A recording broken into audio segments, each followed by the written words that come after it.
Stop! If you find a greasy, mud-caked pebble in a creek bed and a single band of white light crawls across its dome when you tilt your phone flashlight, do not throw it back. That sliding band is Chatoyancy. It means parallel rutile needles are buried inside that stone along the crystallographic C-axis. And you could be holding a chrysoberyl cat's eye worth $5,000 to $100,000 per carat. You can confirm it in 60 seconds with a free phone flashlight and a $45 Belomo 10-power triplet loop using the milk and honey separation test and the Adularescence rotation check. In 2003, Opal miner John Dunstan pulled a 72-carat black opal out of a fossilized belemnite skeleton in the red dust of Coober Australia. He almost tossed it into the tailings pile because the rough looked like a chunk of dried mud. That stone, the Virgin Rainbow, now sits in the South Australian Museum, valued at over $1 million. But Dunstan is not the only prospector who nearly walked past a fortune trapped inside a plain rock. 5 optical tricks hide inside ordinary stones, and every single one has a field test that costs less than a tank of gas. The old-timers in Antwerp's Diamond District taught me something I carry into every creek bed. Trust the loop before you trust your eyes. Trust the light before you trust the label. That lesson saved me more than once, and it will save you today. I have pulled moonstones out of Ontario's glacial gravels and Sri Lankan alluvial pits, and the difference between a $50 specimen and a $1,500 gem comes down to one thing: the color of the glow. Inside a true moonstone, alternating microscopic layers of orthoclase and albite feldspar scatter incoming light through Rayleigh scattering, the same physics that makes the sky blue. When those layers are thin and uniform, you get a floating blue sheen that drifts across the surface like smoke trapped under glass. That blue is the rarest. Thicker layers produce a common white glow worth a fraction of the price.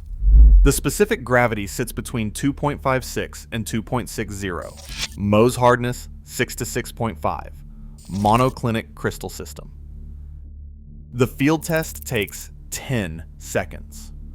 Hold the stone under a single light source. Your phone flashlight works perfectly, and rotate it slowly.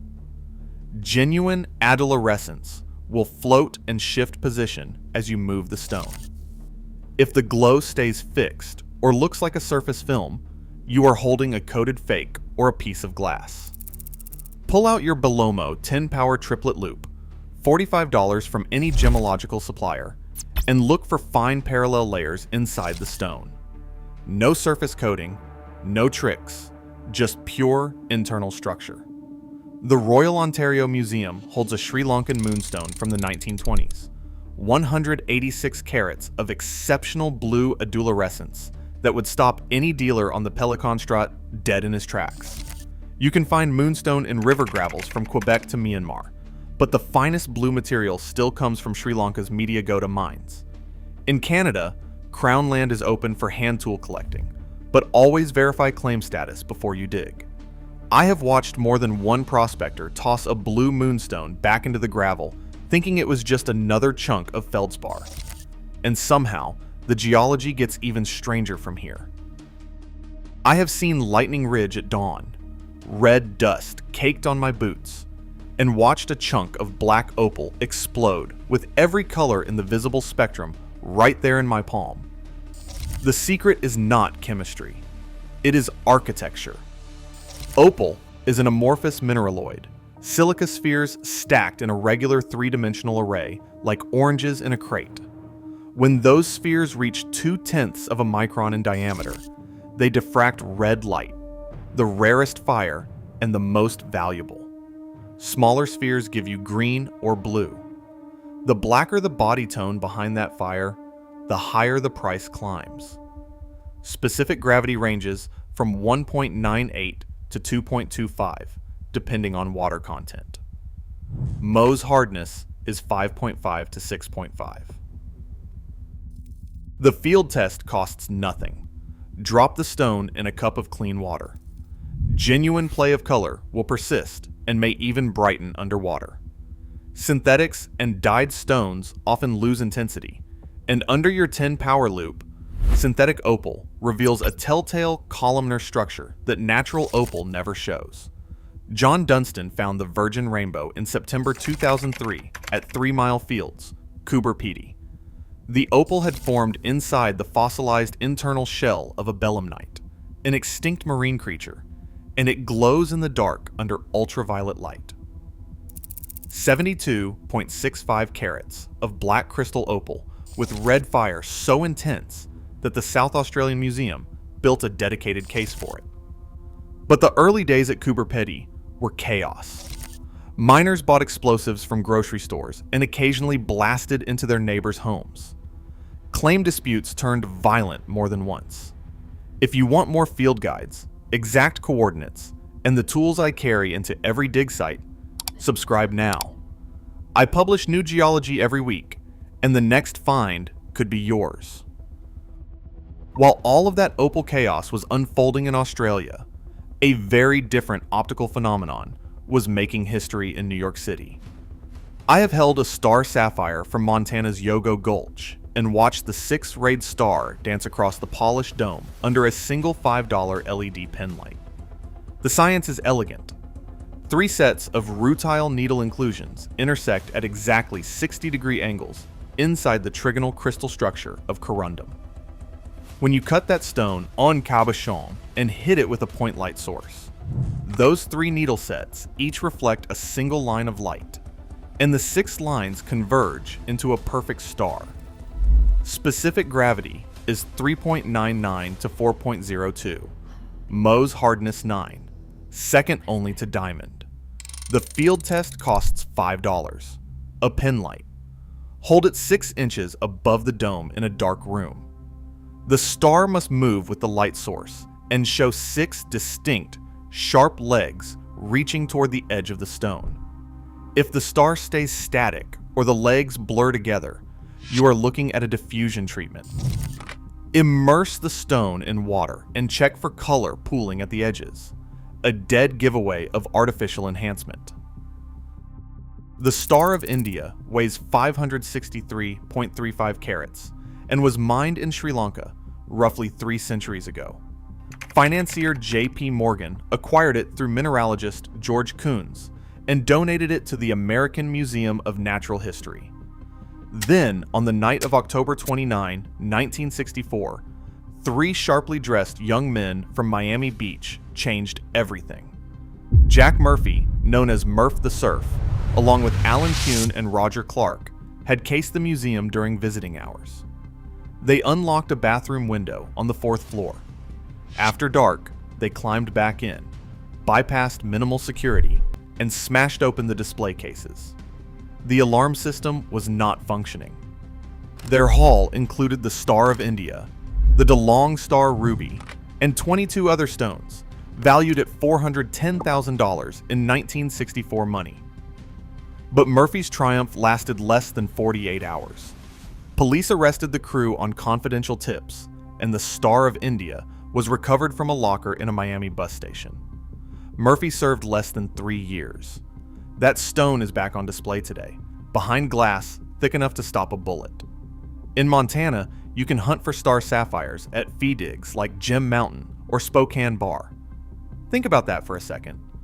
A $5 penlight and a dark room are all that separates you from identifying a stone that thieves risked prison to steal. I have seen the milk and honey effect split a chrysoberyl cabochon clean in 2 under a cheap phone flashlight. One half glowing warm gold, the other fading to smoky gray, the bright band sliding between them like a living thing. That effect is Chatoyancy, and it comes from dense, parallel rutile needle inclusions running along the C-axis of the orthorhombic crystal lattice. Chrysoberyl sits at 8.5 on the Mohs scale. Its specific gravity is 3.69 to 3.81. It is harder than anything except corundum and diamond. Move the light, and the band tracks it. Painted imitations stay frozen. The price gap between a genuine chrysoberyl cat's eye and a common tiger's eye quartz is 100 to 1,000 times. The Eye of the Lion, 465 carats, is the world's largest cut cat's eye chrysoberyl. It was found in a paddy field in Pelmadula, Ratnapura district, Sri Lanka, on land owned by Lady Idamalgoda Kumarihami.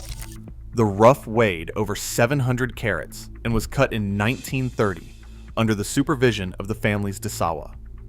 The Smithsonian documented it as the largest of its kind. But after the Smithsonian expressed interest in 1978, the stone vanished. For 30 years, nobody knew where it was. It resurfaced in Thailand in 2006. Its provenance confirmed, but its journey during those missing decades still unexplained. The loop and the light will tell you what the seller never will. And no, I am not making that up. I have watched a dull green stone turn blood red under candlelight in an Antwerp sorting room, and I have seen 3 buyers go completely silent when a Russian Alexandrite hit the velvet pad. The Alexandrite effect is the rarest optical phenomenon in gemology, and the science behind it is pure chemistry. Chromium ions substitute for aluminum in the chrysoberyl crystal structure, creating an absorption spectrum that transmits green under broad-spectrum daylight and red under incandescent light. Same stone, same crystal, 2 completely different colors depending on your light source. The field test requires a Chelsea dichroic filter, $28, and an incandescent bulb or a candle. Under your LED flashlight, the stone should appear green. Switch to incandescent, and it should shift toward red or purplish red. Look through the Chelsea filter under incandescent light, and a genuine Alexandrite will glow deep red, confirming the presence of chromium. The original Russian deposits near the Tokovaya River in the Ural Mountains were discovered in 1830 and named for the future Tsar Alexander II on the occasion of his coming of age. The color change, green by day and red by night, mirrored the imperial military uniforms. Alexander went on to emancipate the serfs, but the reforms triggered unrest, riots, and violent repression. On March 13, 1881, a bomb killed him on the streets of St. Petersburg. After his assassination, Alexandrite became a symbol of blood and revolution. Monarchists set it with diamonds to honor his reforms. Revolutionaries wore it as a reminder of the price of power. The Russian deposits are now exhausted. Brazil and Sri Lanka produce stones today, but nothing matches the original Ural material. The most expensive Russian Alexandrite sold at auction was a 21.41 carat stone at Christie's in 2014, fetching approximately $1.4 million. The rarest optical trick in gemology, born in imperial blood, confirmed with a $28 filter. The total field kit for every test in this video costs about $75. Phone flashlight, free. Bolomo, 10-power triplet loop, $45. Chelsea dichroic filter, $28. LED penlight, $5. Cup of water, free. You do not need a laboratory. You need the right tools, the right light, and the willingness to look twice at a stone everyone else would throw back. I started this work with a battered gold pan in the Ardennes, and a borrowed loupe from an Antwerp dealer who told me the stone does not care what you believe, it only cares what you see. Every time I watch a river pebble flash blue, or a cabochon split into milk and honey, I remember the fortunes that almost slipped through someone's fingers. The virgin rainbow almost went back into the tailings. The Eye of the Lion vanished for 3 decades. The Star of India sat behind a broken alarm. The earth hides its treasures in plain sight, inside the dullest, ugliest rocks you will ever pick up. The only question is whether you will see the light or walk away empty-handed.